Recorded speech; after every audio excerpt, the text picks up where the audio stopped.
Okay, so let's unpack this. Today, we're taking a deep dive into a really fascinating question that landed in our inbox. Can growth hormone actually play a role in treating heart failure? Yeah, it's definitely an intriguing area, isn't it? You're talking about, powerful hormone therapy meeting the very delicate state of a failing heart. Absolutely. And our source material for this dive, it comes from a video, right, where Dr. Ali shares some insights from a chat he had with a cardiologist. That's the one.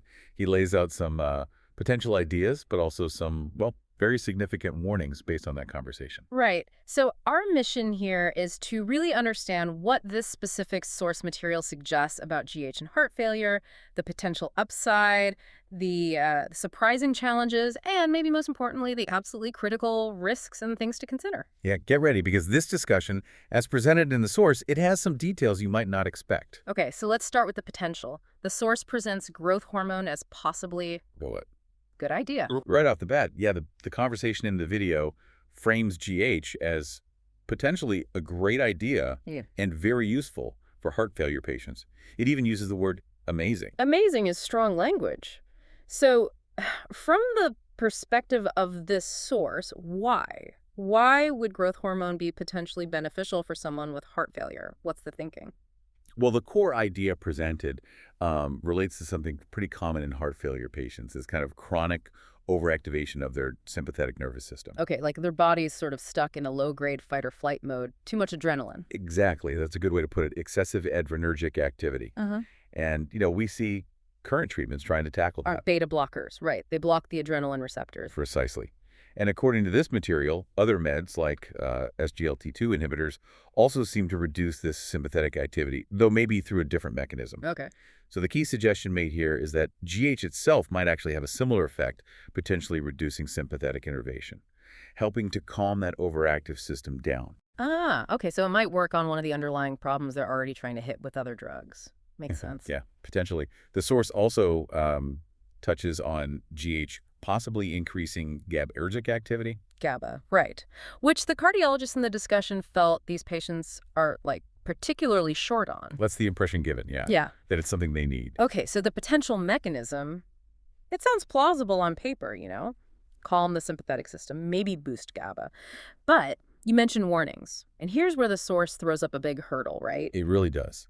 Almost immediately, the challenge highlighted is that heart failure patients, especially if they also have cachexia. That muscle wasting thing you see in really severe cases? Exactly. Those patients, they can actually be resistant to growth hormone. Resistant. Huh. Yeah. How, according to the source, do you even know if someone's resistant? Are there markers they talked about?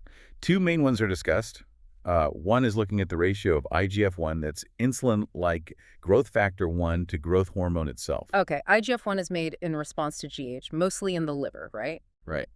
But the source kind of downplays this marker a bit for heart failure patients because they often have liver issues, like hepatomegaly from blood backing up or fatty liver disease. Ah, so the liver might not be making IGF-1 properly anyway, messing up the ratio. Exactly. Makes it less reliable in this context, according to the discussion. Okay, so if that one's a bit iffy, what's the other marker they mentioned? This one's described as pretty good and really fancy.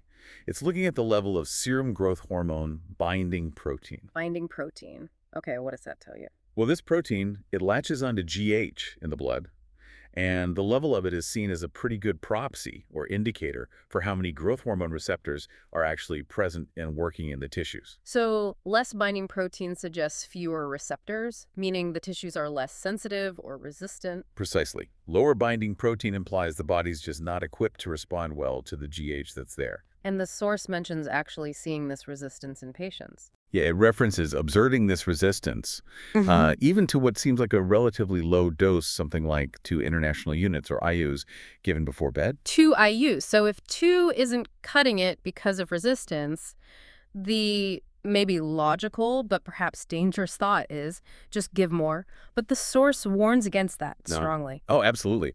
Despite talking about the potential uses, the source is really emphatic here. It says GH is probably one of the most dangerous peptides to mess with at all. That's quite a statement. Dangerous. And what's the main, the most immediate danger they detail? The biggest, most acute danger that's highlighted is water retention. Water retention. Really? That maybe doesn't sound as immediately scary as some other side effects people worry about. Why is that so critical, specifically for heart failure patients? Well, because managing fluid is like the central battle in heart failure, isn't it? Their bodies are already prone to holding on to way too much fluid. Right, they're often on pretty aggressive diuretics like Lasix or similar drugs. Exactly. Things like torsemide, furosemide, Yeah. just to keep that fluid off.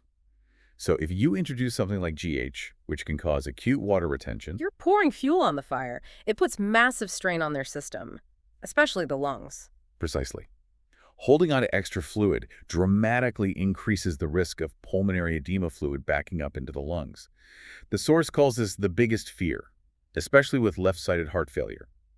GH causing sudden water retention directly escalates that specific life-threatening risk. Wow. Okay, so back to that resistance thing. If a patient isn't responding well to 2 IUs, the source is saying you absolutely should not just ramp up the dose to 4, 5, 10 IUs.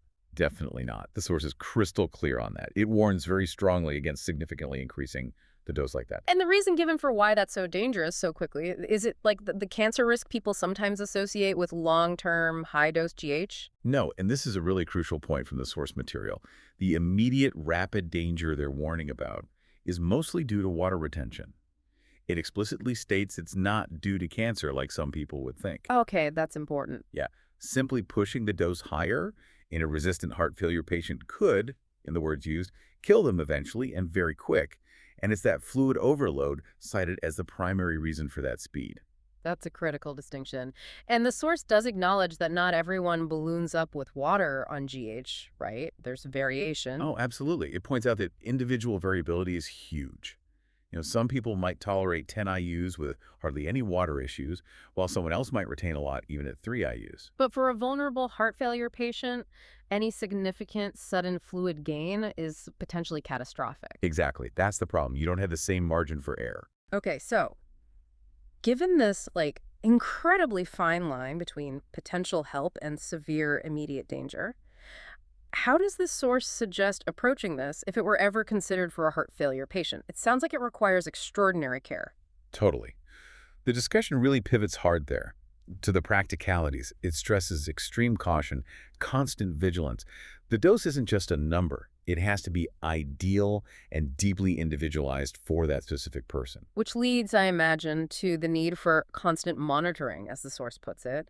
What specifically needs to be tracked so carefully? Yeah, constant monitoring is key. And they list a few areas that need to be followed quite religiously. Yeah. First, you're watching for signs of responsiveness. Is it actually doing what you hope? Like, are you seeing those potential benefits they mentioned earlier? Right. Is their anxiety reducing? Do they have more energy? Is their breathing maybe a bit easier? Has their heart rate come down? Those positive signs. Okay, check for the good stuff, but then, just as importantly, watch for the bad stuff. Exactly. You have to monitor for complications. Is edema, swelling, getting worse? Is their heart rate actually going up? Which, interestingly, the source mentions could potentially be linked to GH, stimulating the conversion of thyroid hormone T4 to the more active T3. Oh, interesting. That could affect heart rate. What else? Is the patient finding themselves maybe too sleepy, overly sedated? That's another thing mentioned to watch for. And beyond just the lab tests and symptoms, are there practical things about the patient themselves that the source says are crucial? Yes, definitely. The conversation highlights essential patient factors. Like, does the patient actually know how to use the delivery method properly, the pen or vials? Right. Can they administer it correctly? And they even afford it. Right. Not just the drug, which can be expensive, but also the constant follow-up visits, the monitoring. That all adds up. Huge consideration. And maybe most critically, is the patient willing and able to work really closely with their doctor, like a true partnership throughout the whole process, because it requires that level of engagement. And it sounds like this monitoring isn't a one-time thing. You have to track their overall condition as it changes. Absolutely fundamental. The source emphasizes monitoring the progression of their condition generally. Heart failure isn't static. As their status improves or worsens, the GH dose might need adjustment up or down based on how they're responding and how their overall condition is evolving. This really sounds less like writing a prescription and more like managing a very intensive, ongoing therapeutic process. That's a good way to put it. The source strongly concludes that, really, no cardiologist, no internal medicine doctor, no diagnostician can really prescribe growth hormone to a patient without constant monitoring. You need that setup for rigorous, continuous follow-up. So if we bring this whole discussion from the source together, we've got growth hormone presented as potentially very useful even amazing for congestive heart failure. Simultaneously described as one of the most dangerous peptides to use, especially in this population. That duality is the absolute core message coming through. The takeaway message seems to be, Tread lightly. That's the implicit vibe and pretty much the explicit advice given. and for any clinician potentially considering this, based on the source's perspective, The guidance mentioned is read the studies, really understand the mechanisms, and maybe don't prescribe a dose that's too low if you anticipate resistance, but do it with the full, stark understanding that the risks, particularly that rapid water retention, are incredibly significant. You proceed at your own risk. Okay. So, what does this all really mean for us, thinking about it? This deep dive into this specific source material, it reveals a potential treatment idea for heart failure that is just, well, anything but straightforward, isn't it? Not at all. It highlights this really fascinating intersection of hormone biology, the complex state of a failing heart, this challenge of resistance, but above all, the absolute paramount need for incredibly careful, individualized, and continuously monitored care. Yeah. And for you, the listener, I think it really underscores how even therapies that sound exciting or have potential can come loaded with significant complexities. Resistance issues you can't just power through by upping the dose, and very real, potentially acute dangers that demand meticulous management. Absolutely. It just shows the delicate balance, the rigorous process involved in trying to translate any promising scientific idea into something that's actually safe and effective in the clinic, especially when you're dealing with vulnerable patients and really potent substances like GH. Which I think leaves us with a pretty important question to ponder. Given these potential benefits described in the source, but also these really severe, rapid risks and the incredibly demanding monitoring requirements detailed, how do you think the medical community weighs that balance? How do they navigate that incredibly fine line when considering potent therapies like this for patients who are already in such a precarious state? What really stands out to you from this deep dive into this particular perspective?